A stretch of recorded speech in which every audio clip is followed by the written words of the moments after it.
Islander fans, welcome to Isles Talk. I'm your co-host this evening. My name is Paul Kreischer, and once again, joining me as always is Gary Harding. Gary, how are you? All right, sir. How are you doing tonight? I'm hanging in there. We have a little bit of news to discuss real quick here.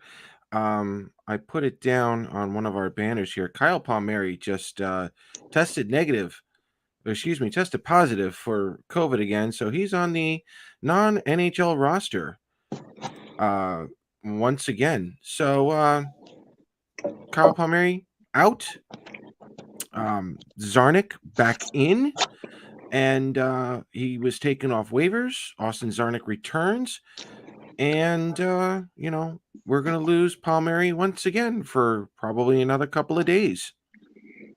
So we'll see what happens with the lineup. Does that mean Kiefer Bellows gets another shot? It might.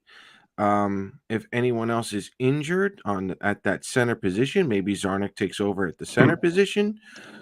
We'll find out, but that's just another shuffle. Yeah, they may. Barry I think Trotz. there's going to be. I think that Zarnik will probably play against Calgary on Saturday, being that's his old team. I'm sure. So he's still on the team at that point. Revenge game. That's right. Good point. Excellent point. No, I would Sometimes love. I come up with them. You do. I'll give you that. You really do. Yeah, but let's see if Bellows gets another shot now. I'd like to see it, but what's up, guys? How are you? So yeah, let's get into it. On to the next topic. It's now the fun part of the show here. We do this humorously. Is the season over? Okay, and we've been doing this now every week, and for those of you who follow, I go by the percentages. Always have been doing it for like the last 10 years plus now. And the answer is no, they're still not out. Are they probably out? Yes. It's going to take a lot for them to get back in it. Gary mentioned it last week that the Islanders basically need to go like 10-0 if they really want to get back in it. And he's not wrong. It would certainly make it a challenge. It would actually be a lot of fun to watch. But in all honesty, ladies and gentlemen, you're now down to the Washington Capitals. That's it. You had a shot at 7th and 8th place last week, and that got wiped out. Boston just continues to win. The Islanders losing to Seattle should not have happened, but it did. And right now, with the Islanders not even entering game 41, they're on the verge of being eliminated if they don't win, because you're now down to the Washington Capitals.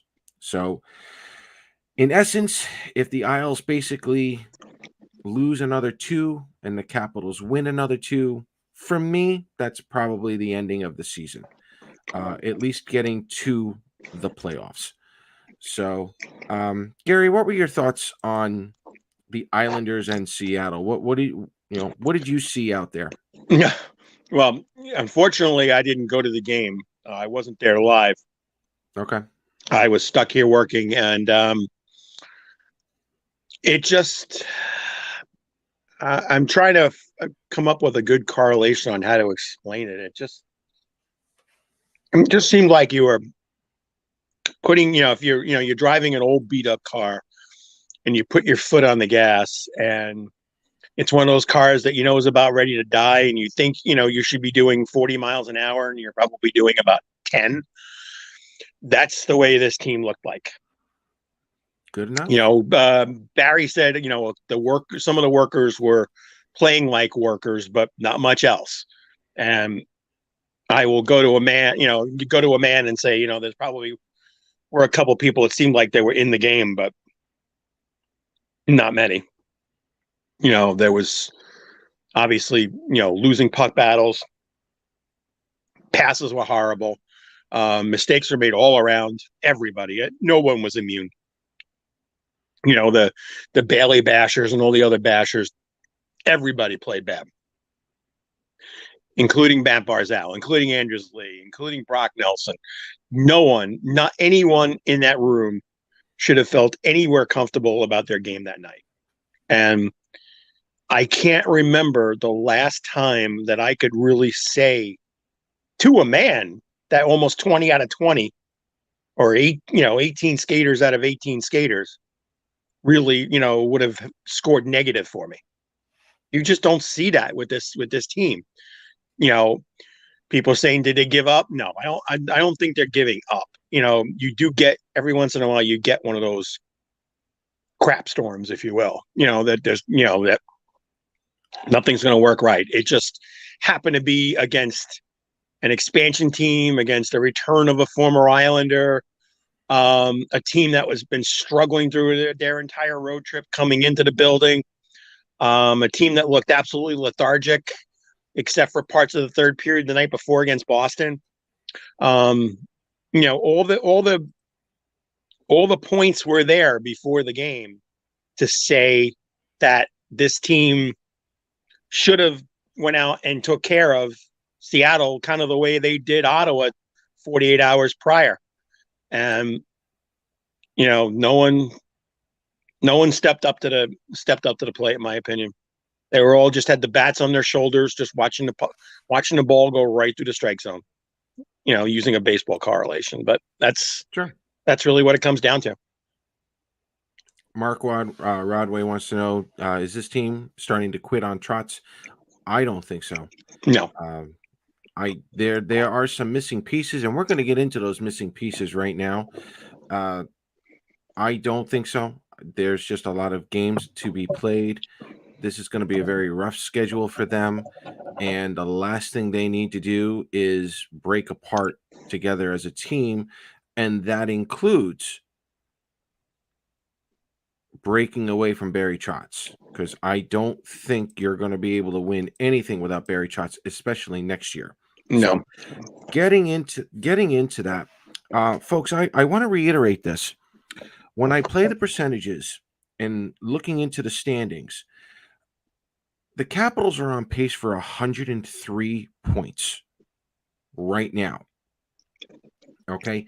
If this were the Western Conference, I would still be with that glass half full and say, yeah, the Islanders are still in a playoff hunt, because it's the Kings and the Edmonton Oilers who are both on pace for 94 points. That's a big difference. 94 points is a lot closer than 103. So this isn't a Jack Capuano Islanders where they start off with like 60 some odd points, on pace, and then they got to claw their way back in. This is not one of those situations. This is one of those situations where the top 8 are practically the top 8 in the entire NHL. Throw in Colorado, throw in, I think it's Minnesota, throw in Vegas. Those 3 teams are probably in the top 10 somewhere. The other 7 teams are all part of the Eastern Conference.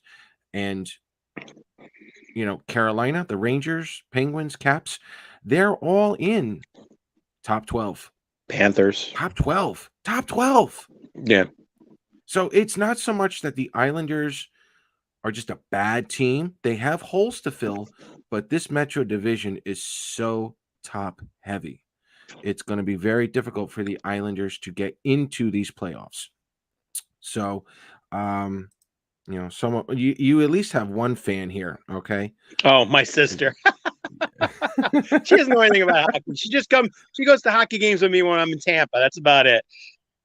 So, all right. So, moving on from that, boys and girls, it's time to move on to this next segment as to why the Islanders have been faltering.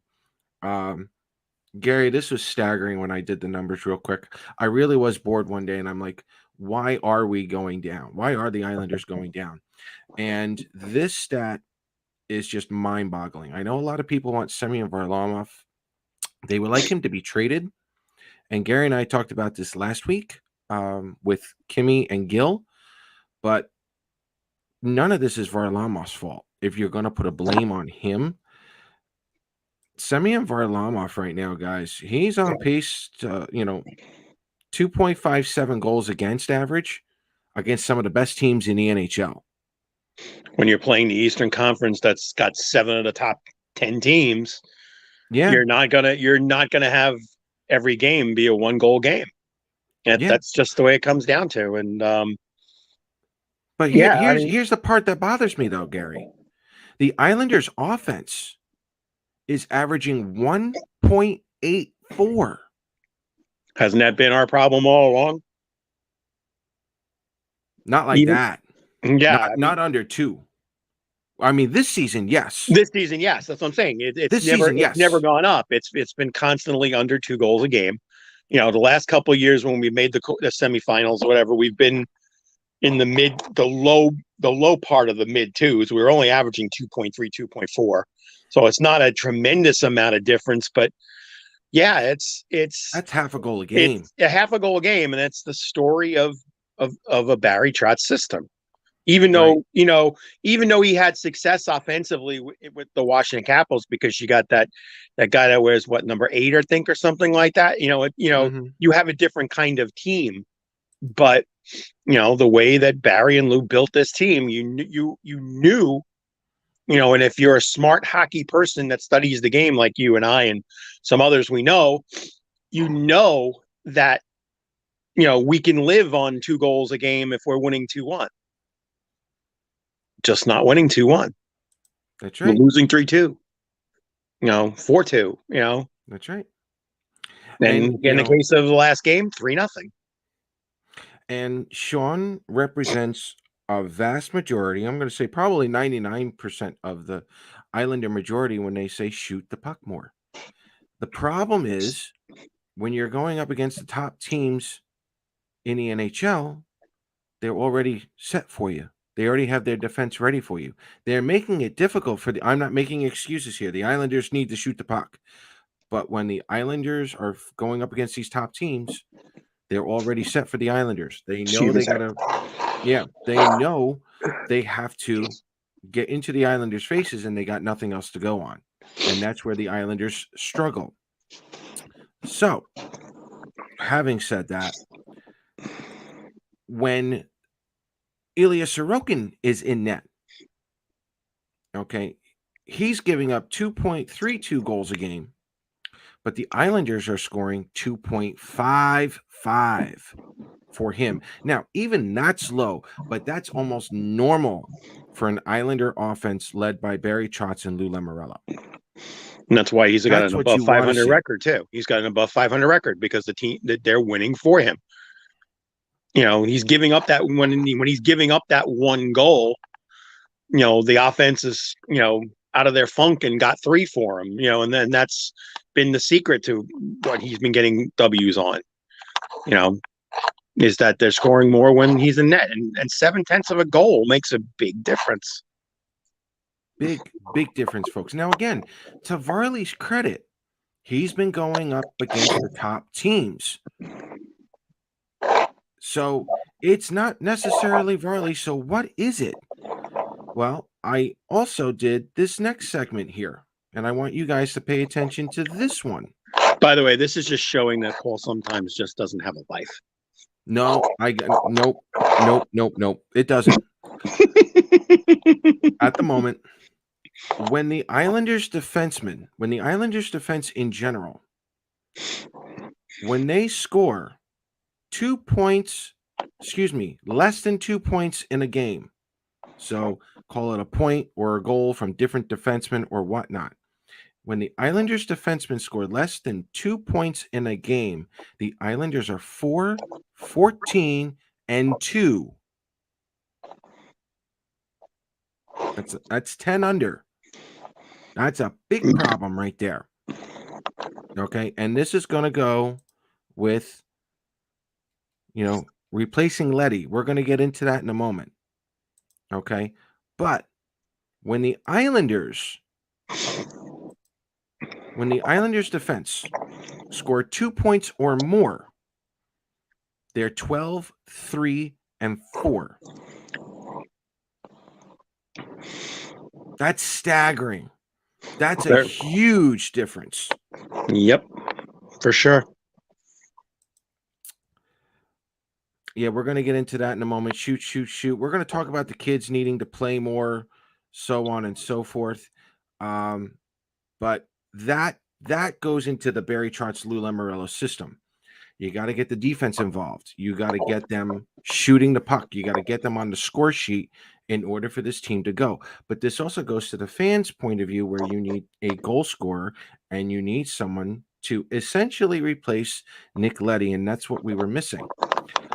And that's where we are at with this show, because we have the trade deadline, March 21st, I believe. It's roughly 6 weeks away.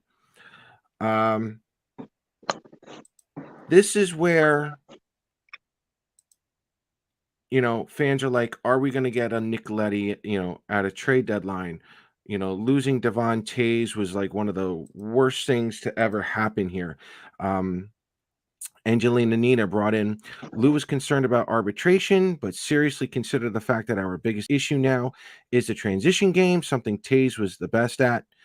He's a top D for the Avs now. Lou should have done everything he could to sign him. I would rather see Letty go at that time.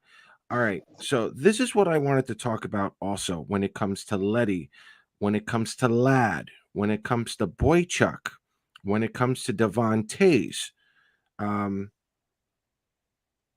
Folks, before COVID hit, okay, if COVID did not happen, you're looking at an NHL salary cap of roughly $94 million right now. $94 million. Lou was not anticipating COVID to happen. He was anticipating getting those cap increases so that he could re-sign Devon Toews, that he could keep Nick Leddy. Didn't happen. Toews was, and this is completely correct, Toews was a cap casualty. Nick Leddy ended up being a cap casualty. Okay, folks, there's no home games for Canada. What do I mean by that? No one's allowed to really go in the arenas. British Columbia, they can. What's that? British Columbia, they can. British Columbia, they can, yes. But Montreal, Toronto, no. And if you don't think that's going to affect the cap next year, I don't know what to tell you. The NHL and the NHL Players Association have to agree on a $1 million cap increase. It may not happen. That's why you're looking at a few more outdoor games, perhaps. That's why you needed the All-Star game in Vegas. You got to go to some of these bigger market teams if you got to make some of the money back. And Gary, you and I talked about this, I think it was a few weeks ago, where there was some, we'll call them whispers at the time, where the NHL Canadian clubs were going to possibly play some regular season games down here. And it's being talked about again for the playoffs. It was being talked about again. Yes. Because I don't think Ontario or Quebec are going to do anything anytime soon. No. I think Alberta's starting to relax some of their rules. The western part of the country is relaxing their rules, but the eastern part's not. Yeah. And that's bad. Yeah. Yeah. And that's going to be a hit cap-wise. So what has Lou done since then? He has corrected COVID in a sense from a cap standpoint. I'm going to show this again right here. Just under $14 million for next season. Just under 14 million, and we're not even into the draft yet. 50% capacity in Alberta. Thank you. Yeah, I think it's 50. I think it's 50 in BC too. Yeah. It's still not enough. No. For those of you who are, going after Lou for getting rid of Leddy, for getting rid of Toews, look, this is where I have to defend Lou. You traded Leddy, you got rid of the cap. You traded Ladd. We traded Ladd. We saved ourselves $5.5 million. For right now, we got Atu Rato as part of a deal. And because of trading Devon Tays, we were able to get rid of Andrew Ladd. We've got Colorado's pick in this year's draft. So at some point, you're going to be looking at Nick Leddy and Devon Tays for Atu Rato, whoever the second round pick is, and dumping Andrew Ladd's contract. Things usually pan out much later, but I understand the fans' frustrations for getting rid of those players, but you Right. have to understand this was supposed to be a $94 million cap season pre-COVID. You can't blame Lou for not No, but recognizing when then Lou... the same people that would blame Lou for all this are going to turn around and say, well, you're giving all these multi-year contracts to guys that really shouldn't be getting multi-year contract, blah, blah, blah, blah. So, unfortunately, you're absolutely right in what you're saying, Paul. I'm not disagreeing with you one iota, but unfortunately, then you're going to get them turning on the other stone and looking at the things that he's done, giving guys multi-year deals that really shouldn't, and And I stand corrected. I knew the moment I said Rato, I knew I was in trouble. It's Atu Ratu. I got it. I know. I still don't get it right. I had a moment. That's all right. I knew it. I had a moment. I'm like, oh, someone's if Nicole was on, she'd beat you up. I know she would. So, all right. So the Islanders got hit with the cap bug. They've been hit with COVID. They've been hit with the injuries. They're probably not going to make the playoffs. Gary, what are your expectations for this team heading into the trade deadline? Not so much for the rest of the season, because trade deadline to this season, it can certainly change. But what are you looking for, at least points wise? Give me a points pace. Where would you like to see the Islanders finish by the trade deadline? By the trade deadline. Oh, I don't know how many games. So we're looking 6 weeks from now. 6 weeks from now. Figure 16 games, maybe. And we're at what, 38 right now? Were you 38 points? Yeah. I would say I'd be happy if they had like 56. If they get 20 points in 16 games, that I mean, right now, the way things are going, it's not what most Islander fans are going to want to hear. It's not what they expect. They want 32, right? But I think 20 is reasonable. I mean, I'm sure I'm very comfortable in the fact that I think that the way Barry talked about the team following Thursday's game, the way that hopefully it sunk into the players that maybe some feathers are going to ruffle, and I think he's got to do more changes. That it's the combinations aren't working, the chemistry is not working. Maybe you just got to like we did as kids, do 52 card pickup and see what happens. But I'm sure that Lou hasn't had to think this way in a number of years, but you're going to maybe have to look at some of the guys that are close to the end of contracts or have contracts that you really don't want to, that maybe it might be better off that they unload, to somebody that's, on a team that's got a chance to really do some damage and look at it. He hasn't had to do that. Right. But maybe this is unfortunately the time to do it. You got to admit that, things are not going to work. It's not going to, the number of games are just getting less and less now, and the reality's got to sink in. Yep. All right. Well, we're going to have beautiful segue on that. Real quick. Yeah, we did discuss Palmieri. It's the COVID situation. He just got, he didn't pass his COVID test, so he's going to be sitting out for a little bit. For me, and this is going to be the biggest test, on whether or not Lou actually lost the team or not. If this team is on pace for 87 or 90 points by the trade deadline, this team's fine. The team itself is going to be fine. I'm not really concerned. We're going to get a healthy Ryan Pulock. That was the other thing the Islanders missed, that puck moving defenseman. We didn't have Ryan Pulock at all this year for the most part either.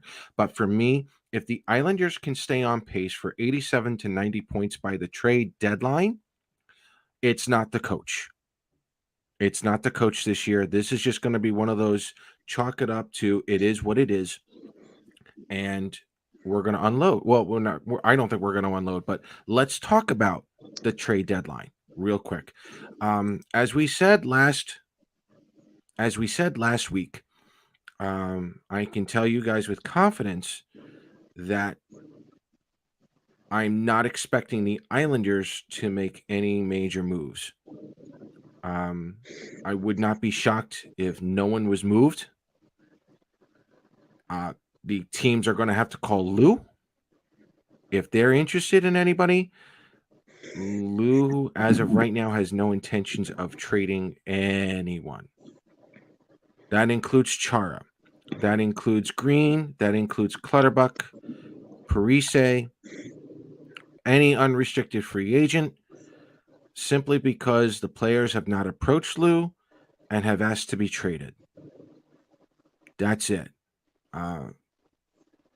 If you hear rumors of players, possibly going somewhere, good.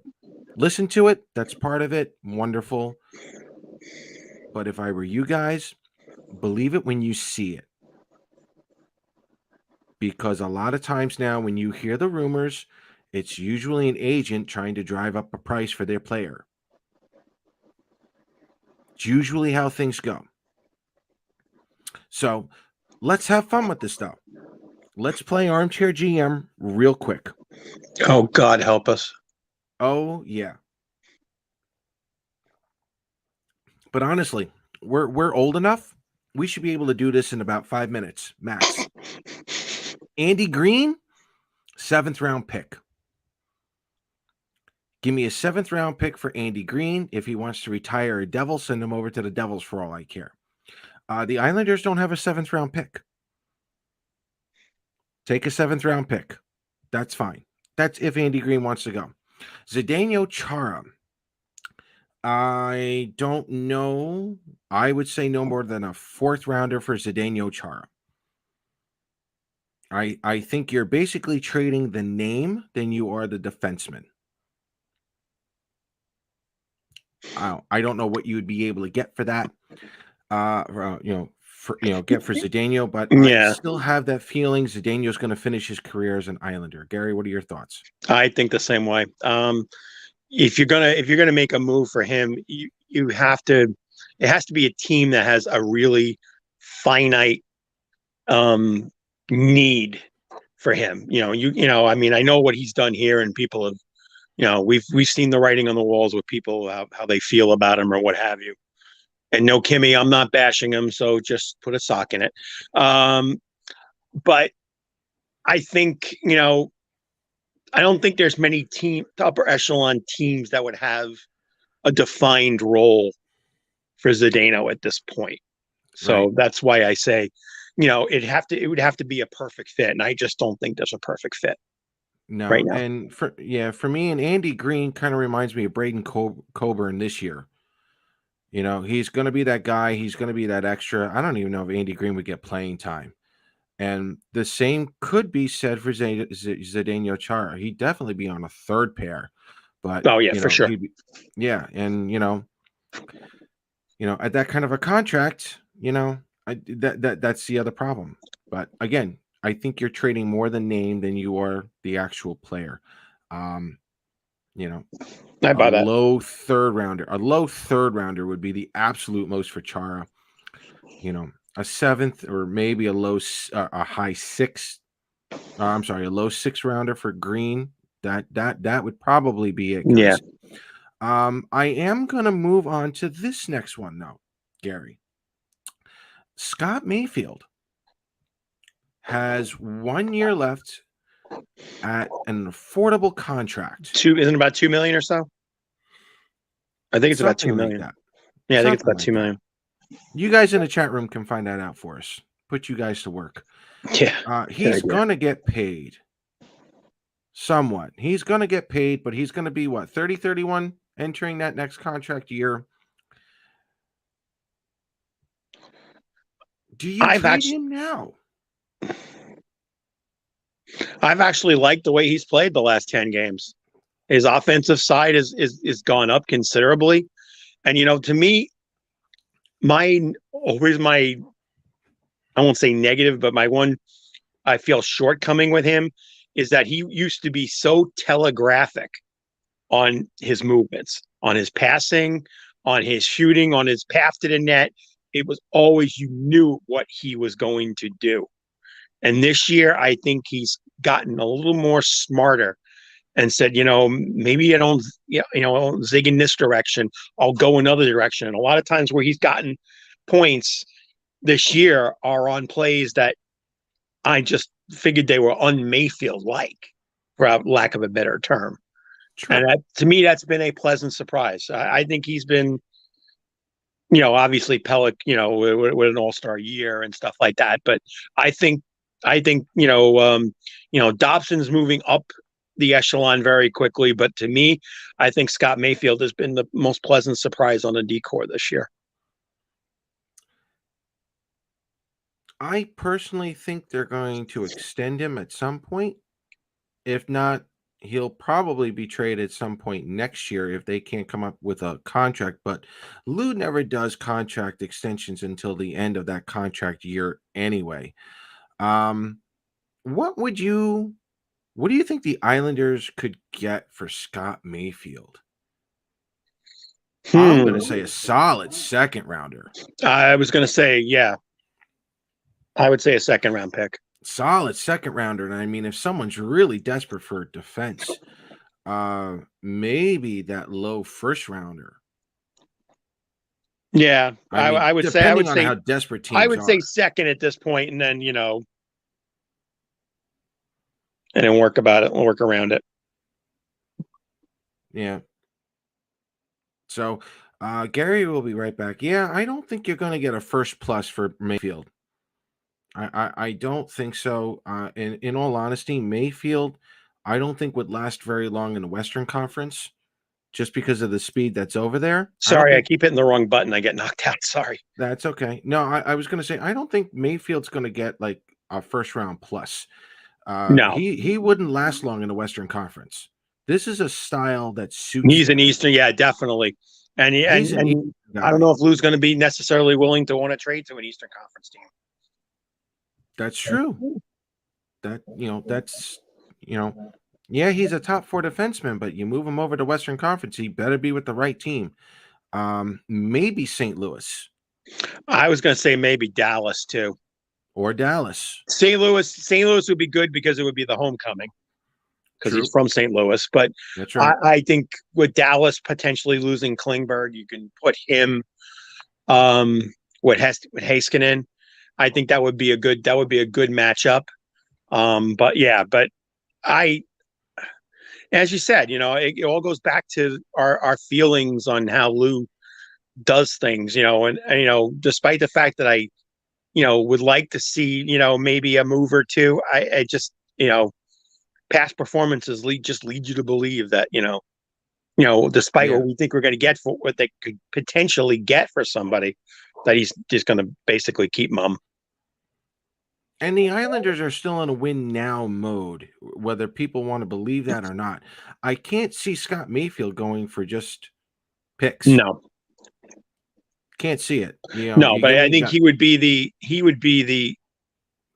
on the defense would be the one that, teams would go for, again, because of the situation, because of the low contract and the year left.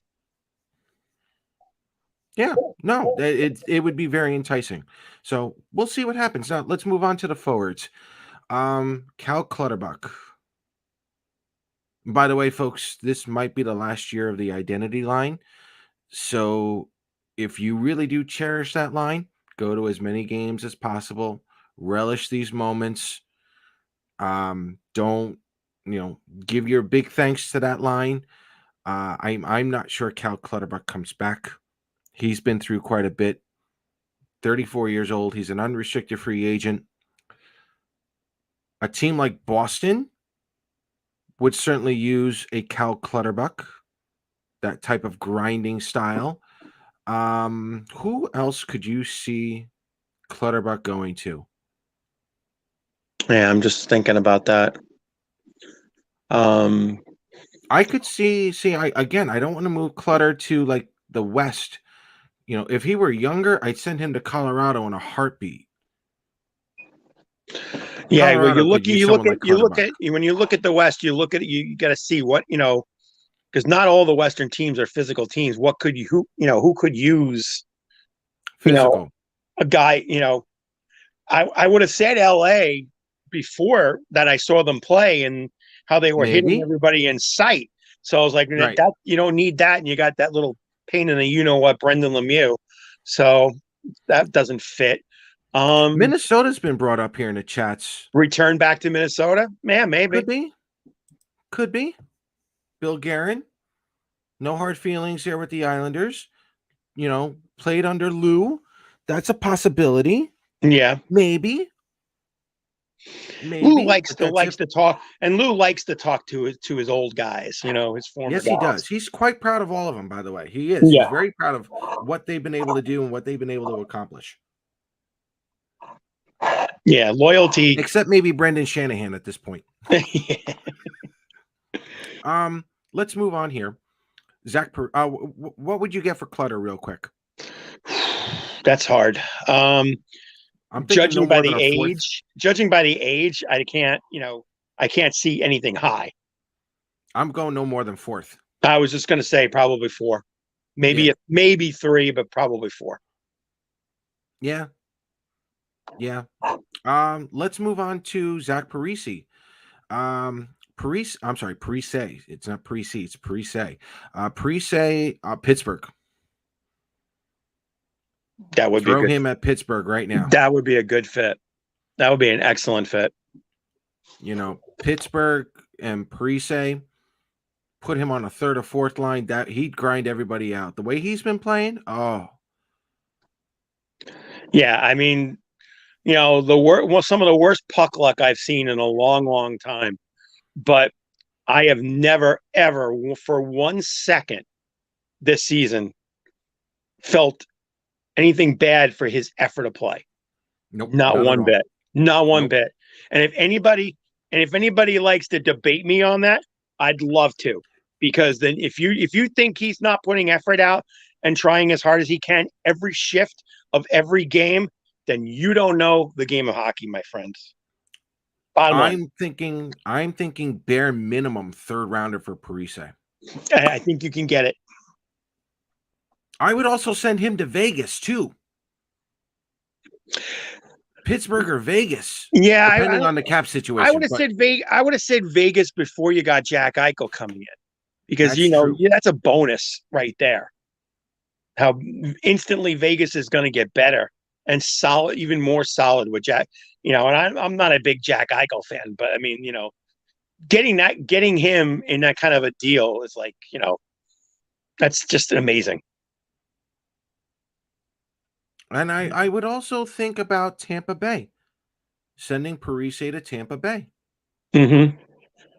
That would be another big one. But again, Tampa Bay, give me a third rounder. They got some, third rounder solid for Parisi. I think the higher place the team, the more you'd want. Yeah, no, agreed. Now I'm going to bring this up real quick. This is from David over on one of the Facebook chats. Do you think Mayfield or Bo will get traded will be dealt at the trade deadline? No, but I'm bringing up Beauvillier now. I don't think Beauvillier gets traded if the Islanders are in a win now. I don't think he's going to get traded now at the trade deadline. Mm-hmm. I don't see it happening. So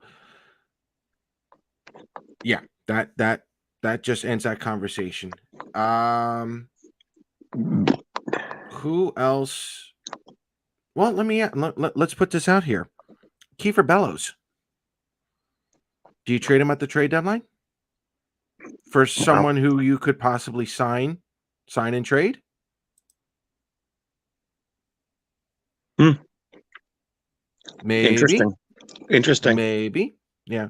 I don't think he gets traded, but that's just something else. Before we get into the water cooler talk, was there any other forward? No. No, those were pretty much the main guys here. So I want to go real quick.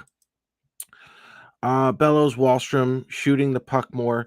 Yeah, we're gonna get into that a little bit now. The guys, I don't think the kids are really gonna play as much as you think they are. Swap Wally and Bailey. Bailey slows down Barzell. We've touched on this before. We've touched on this before, folks. There are two reasons why Oliver Wallstrom probably won't see the first line. Number one, and it's not the number one reason, but number one is that the Islanders are going to have close to $14 million in cap space. The Islanders are going to have close to $14 million in cap space next season. Oliver Wallstrom better not be the first line right winger with Matt Barzell next year. It better be Vladimir Tarasenko. Hint, hint. Mm-hmm. Okay. The second reason, and the most important reason that Josh Bailey is on Matt Barzell's line is because Matt Barzell wants Josh Bailey on his line. Period.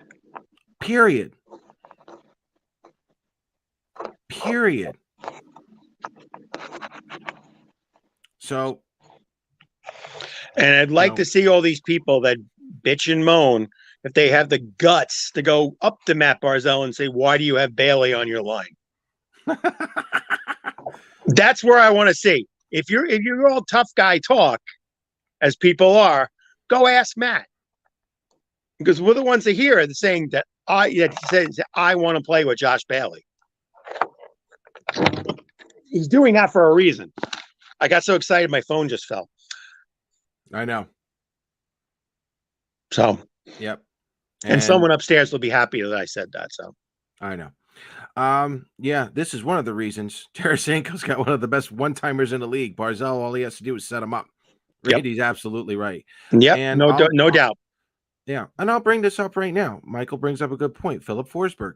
I think Philip Forsberg would be a plan B, but you got a couple of players on this roster right now. You know, if you bring in Forsberg, what are you going to do with the other players? You got to watch the cap, because at some point you also have to re-sign Matt Barzell soon. One more year. Sorokin. Yeah, and Ilya Sorokin. One more year. One more year. So you're going to have to make a hockey move. You're going to have to make a hockey move. And signing Philip Forsberg, where I like the idea, I would love to have Philip Forsberg. I think for me, Tarasenko to me can still play even in his 30s. This is still a win now team, and if you go after Tarasenko, you're still in that win now, and you can still save on money. And even then, Tarasenko would have to be re-signed. So, where do we go from there? For me, I know Tarasenko does not want to be on the Blues anymore. What would it cost the Islanders? I'm not this year's first round pick. Now you're looking at a 2023. Throw in Scott Mayfield. Scott Mayfield if you wanted to. Kiefer Bellows, Michael Del Cole. You can throw in a full package here. You want to go Josh Bailey? You could probably go Josh Bailey. Sorry, Claire. All right, let me get serious here with Josh Bailey real quick. Here's why I don't think he's going to get traded yet. You're playing Andy Green this year instead of getting someone else. What does Andy Green do? He gets his 1,000 game, right? You sign Zdeno Chara. You're not getting any other defensemen. What happens to Zdeno Chara in about 6 or 7 games? He becomes the all-time leader in games played by a defenseman. Okay. Josh Bailey's at about 952 games, I think, something like that. 952 games. If he can stay healthy, I can't see Lou trading Josh Bailey right now when he's that close to 1,000 games and it's with a the same feat team with the same team, and we have not seen that since the dynasty years. 2 times. What? 2 2 times. times? Yeah. Trotz and Pavan. Yeah. That's it. That's it. I can't see Lou doing it. To be fair, do I think Josh Bailey's going to be the number 1 right winger next year? No. No. Could No. he still be a number 2 or number 3? I'd like to see Wallstrom battle it out with Bailey next year. I would. I'd like to see that in training camp. Let Wally earn that respect in there. But I can't see Josh Bailey getting traded right now when he's this close to getting 1,000 games with one team. I can't see Lou doing it. You just don't see that much anymore in this day and age. So yeah, Right. that's again. Forget about my support of him and all this other stuff. It's just a special thing, and I Yep. just can't see Lou doing that. Besides, I'd So have a very distraught wife at home, so that wouldn't be good. I know. So before we get into water cooler talk, Gary, give me your thoughts on the fishermen returning possibly next season. Well, you know me, or anybody that does know me, I usually put that, and I have a 1996 version, not a new transplanted version, but I bought it the year it came out and put Wendell Clark on it. And of course, right after I got him, he got traded. But I still wear my fisherman jersey at least a couple He of times a does. year. Usually I say that I put it on when they're not deserving of my regular colors. Fair But enough. you know what? The logo is the logo. People hate it, people like it. The new kids think it's trendy. The only thing that I really don't like about how they brought them back is that they didn't get the right people or the right style to do the numbering right, because the numbers, the way they're supposed to be done, is supposed to line up with the bottom wave of the jersey, light blue that goes up and down, and the numbers are supposed to follow the wave, and they don't do it right. So that's I'm a jersey snob when it comes down to things like that. So I noticed that, and to me, I was like, that's stupid. That's absolutely I'm stupid. with But you, Sean. but you know what? It's going to be what it is. Like it or not, hate it or not, it's a part of our history. It is. No matter what it is, and just like the ugly Kings jersey, or the Anaheim Duck on acid and on steroids. Vancouver You know Canucks one. the Oh. Which one? That old school black, the V one. Oh, The Burger King jersey. Yeah, the Burger exactly. King jersey. Yeah, that The was god awful. the Oh, St. Louis Ram Buffalo Sabre jersey. yeah. All these jerseys that have coming out or coming back or whatever. They may be ugly, but again, it's still a part of their history. So True. embrace it or not. You know what? You don't want to buy it? Don't buy it. Don't buy it. Exactly. That's the way it is. Don't buy it. A lot of people don't like. I truthfully, I'm not a big fan of the third jersey they wear now, only because of the fact that I can't read the numbers. I have a True. tough time reading them in the arena. So everybody likes certain things. Everybody doesn't like certain things. It is what it is. But Yep. if they bring it back, I don't necessarily like that I saw it was in black. That I'm not too thrilled about. Yeah, I'm not thrilled with that I'm either. not thrilled about it either. I like the light blue. I really like the teal in the jersey. I thought it was Yep. nice, but I would go along with that. Yep. yeah. So, all right, boys and girls, it's water cooler talk time. This is where you come up with your questions, comments, concerns, any trade rumors you've heard of.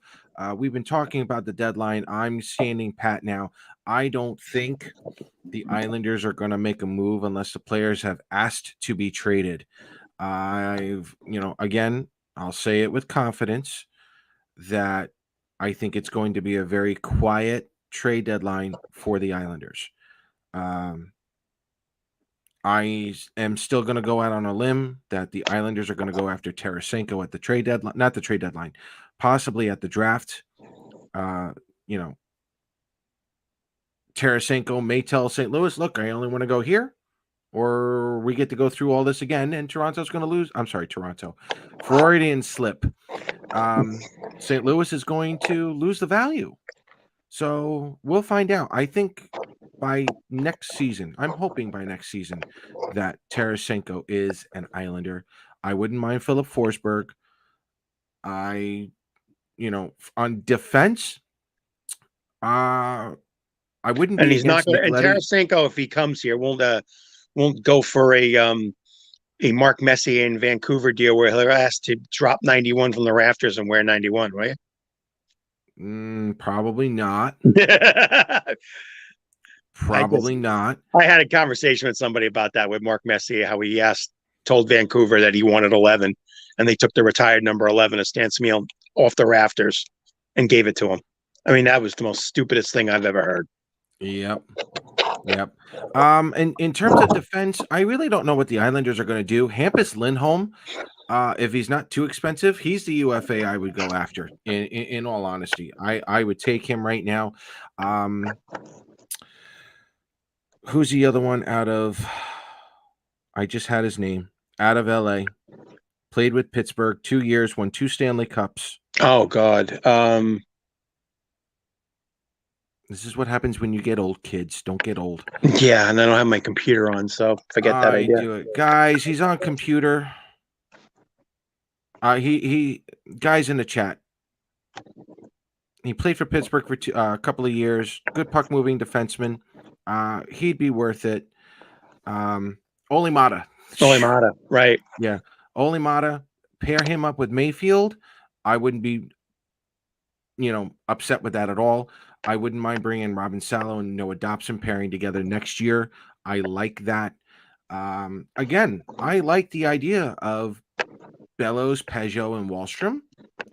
I'm not against, for right now, bringing back Parisi, Peugeot, and Wallstrom for another year. And Bellows becomes that 13th or 14th forward. Ross Johnson at some point is going to take over Matt Martin's spot. So, there's room there that, that it's time to play the kids. I agree. But I think you're going to see the kids definitely after the trade deadline. I think that's for certain. So, what's my this is for both of us here. What's your take on Anders Lee's season so far? I feel like he lost a little something after the injury. Michael, I've been saying this for weeks. I want to know who's actually injured on this team. Yeah. I think this entire team is playing injured. And I'm guessing there's a bunch of them not playing. I don't even think they're playing 90%. And it's just taking a toll on them. Yeah, Lee's one of them. As a collection. Lee's one of them. It's up the middle. Lee's one of them. Pajot's another one. You can tell. I mean, there's been some spurts of energy coming out of Peugeot. I mean, he had that breakaway the other night against Ottawa, but yeah, there is just something about them that doesn't seem right. Matt Martin's one ankle roll away from just being gone. In all honesty, yeah, I think he's not only lost one gear, I think he's lost 2. Yeah. So, I want to know who's playing injured at this point, and we won't find that out until after the season's over. Thomas wants to know who's going to take over Clutterbuck's position.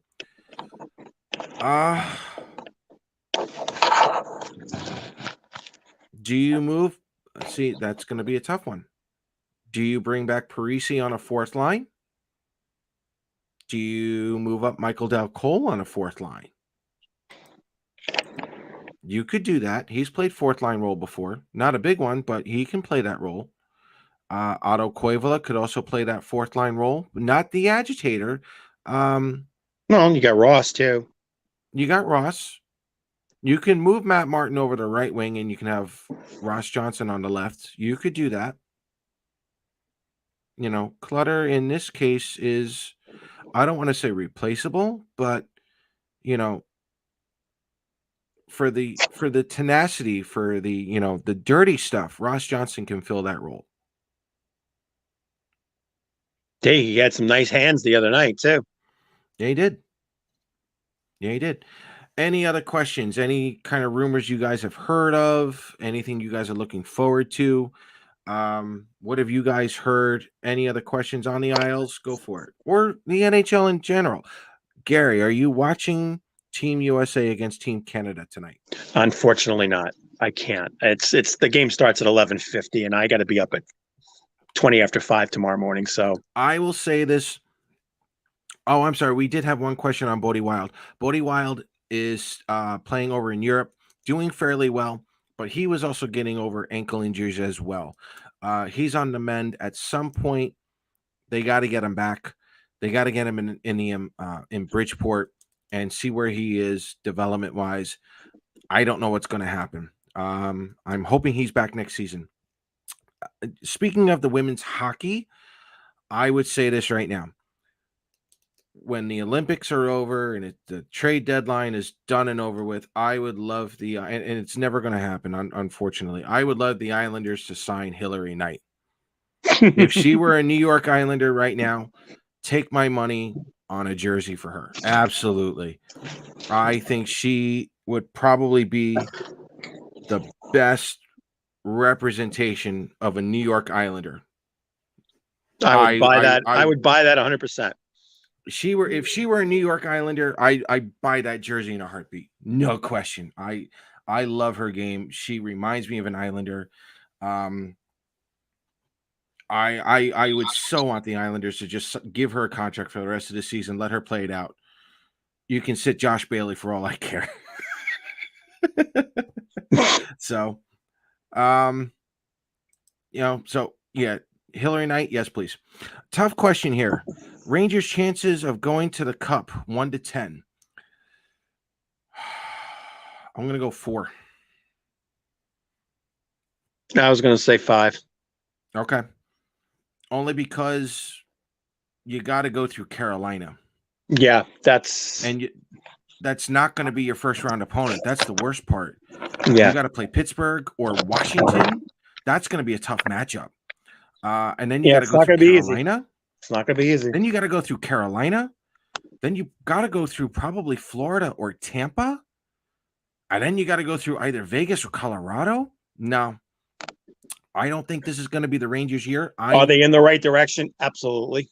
Oh, no, no doubt. They're in a great direction. And the Islanders will be there next year. But for right now,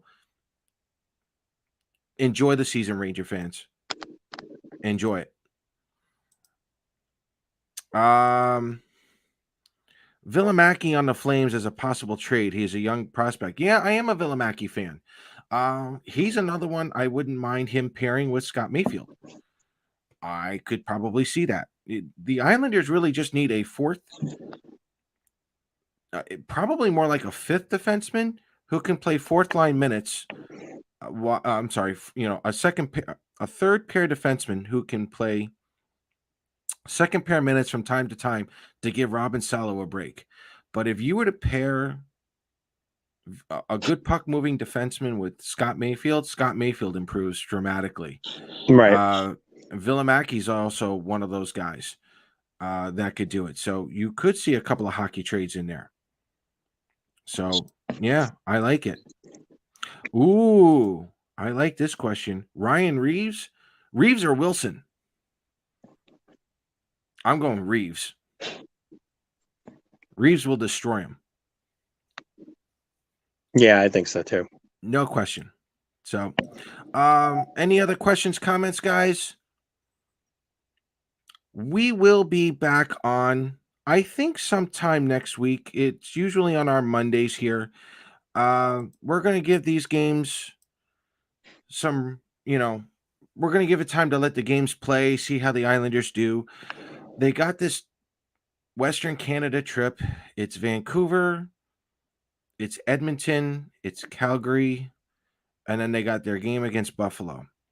For me, they got to win 3 out of 4. No doubt. Yep. I would prefer 3-0-1. 6 points minimum. Yeah, I would prefer 3-0-1. If they don't, I'll be the first one to tell you that the Islanders probably are not going to be in it. We'll see what happens next week. Yeah, we'll keep the faith, but again, I'm not shy to say I've already been looking towards next season, especially when I see Lou is already prepped for next season and he's got close to 14 million in cap space. So he's already looking ahead as well. So for those of you who had posted on Facebook, thank you so much with your comments. For those of you guys in the chat room, thank you for coming in. Don't forget to follow Isles Talk on Facebook, on Twitter, and hit the like and subscribe button on YouTube. We're there also. Gary, where can they find you? Well, as I said last week, I no longer am doing my show on WGBB, so I actually changed my Twitter handle. It's at IslesMets63, for my two favorite teams plus the year of my birth. I don't tweet as much as I'd like to, but I think you know, now that I'm not doing that show again, I'll be here a lot more often, hanging out with Dr. K over here. Oh, And God. like I said, if you catch, I'm at most of the Islander games. So if you're up in the 300 section down by the Offside Tavern, come say hi. And you can follow me at P_Kreischer on Twitter. I'm usually there most of the time anyway. If you want to drop a comment down in Facebook, I can reply there as well. Guys, thank you so much for joining us this evening. Enjoy the Olympic hockey coming up, especially in the women's regular season and the gold medal game, because I think the USA and Canada will be at it. Try to enjoy the Western Canada games if you are up at that time. We'll try to be back next Monday. If not, we'll be there the following Monday and we'll talk about everything going on from there. So, from Gary and myself, thank you for joining us. We'll see you next time, and let's go, Islanders. LGI.